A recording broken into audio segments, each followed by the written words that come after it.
Hello my friend scrapper, I'm Angela and today I'm going to show you how to make this beautiful 3D flowers that I used on my layout using a Sizzix die cut template.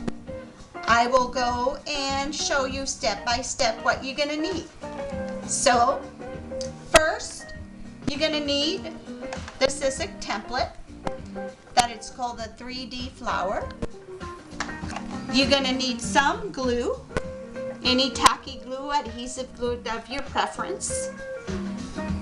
You're going to need some tweezers, scissors, and in my case a quilling tool. The instructions in the box says to use a skewer to roll your flowers, but I prefer the quilling tool because it's easier when you have to roll your flower. So let's start. You can use either your Cutterbug machine. In this case, I'm going to use my Cutterbug, but if you have a big shot machine or any other ones that you can use your Sizzix Die with, you can go ahead and use it too.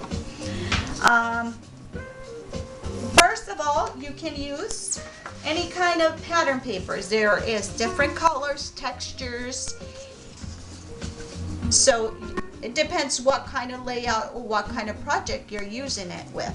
I'm going to try to use this darker color so you can see it's the pattern paper, so that fit on your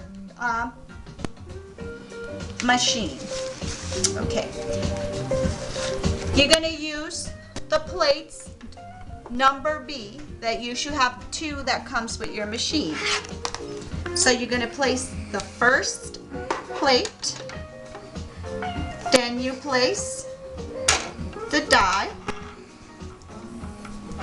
facing up, and then if the paper is too big you can trim it. I'm going to trim it a little bit here because mine is a little big. The good thing about this is that you can use your scrap and make different colors flowers and have it handy for you when you're making a layout or a project. Then you're gonna put the other B plate and you're gonna roll it through your machine. If you hear any cracking, it's normal, don't worry. Okay. Once you're done, you can put your materials away. I'm going to put my machine and my die away.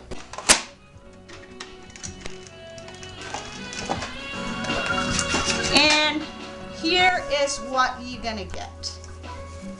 There's 2 rosettes. They are in a spiral form. And I recommend you to open them up before you roll them because it's easier.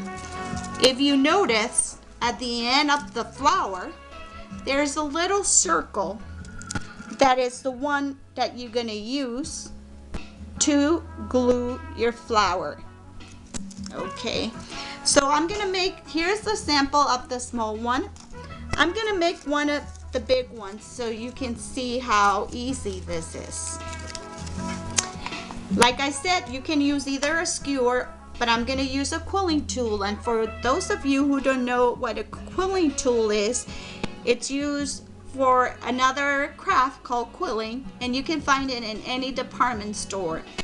You can ask for it and they'll show you what it is. So you are going, the quilling tool has a little slit that you can put your paper through. And this is kind of the hard part sometimes for me because I don't have, my pulse is a little shaky, so. Okay.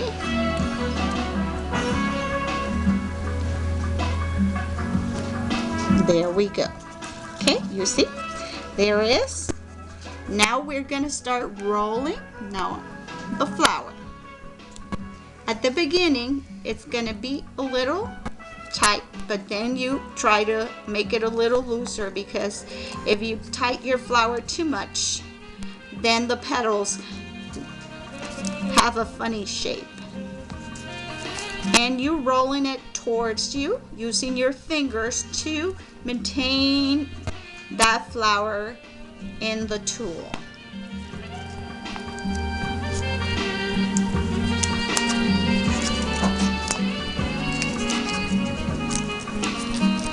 As you go rolling with the bigger ones, you're going to find that it's a little difficult at times to keep the paper rolling in the right spot, but with practice you'll perfection your flowers. So you play with it when you're doing this. There's different people, and people like different types of roses. Some people like them really tight, others like them a little loose. So it's entirely up to you.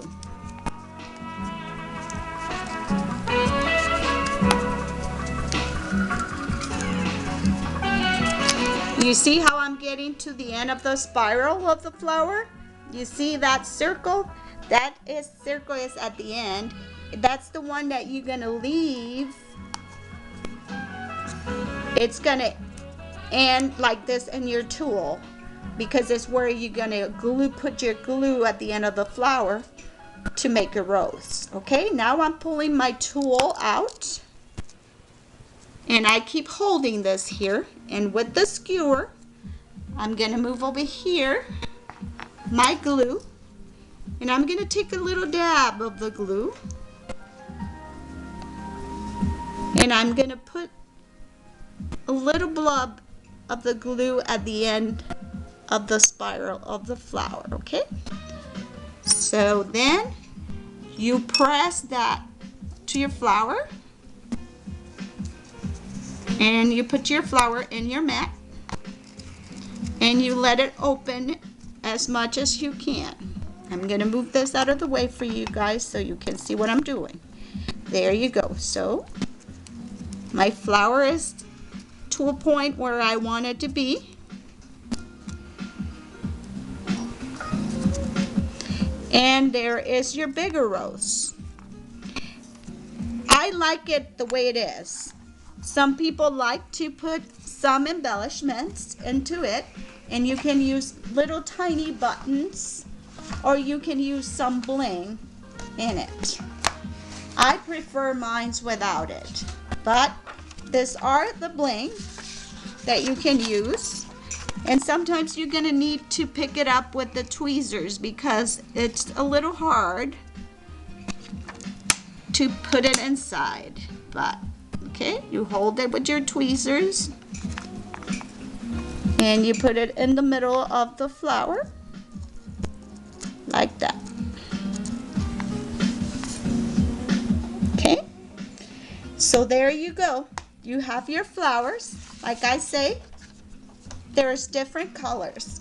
I do one extra step, and I use my Martha Stewart rose leaf. It's very pretty, and I usually use a little piece of the scrap, and you just punch your leaf. There you go there.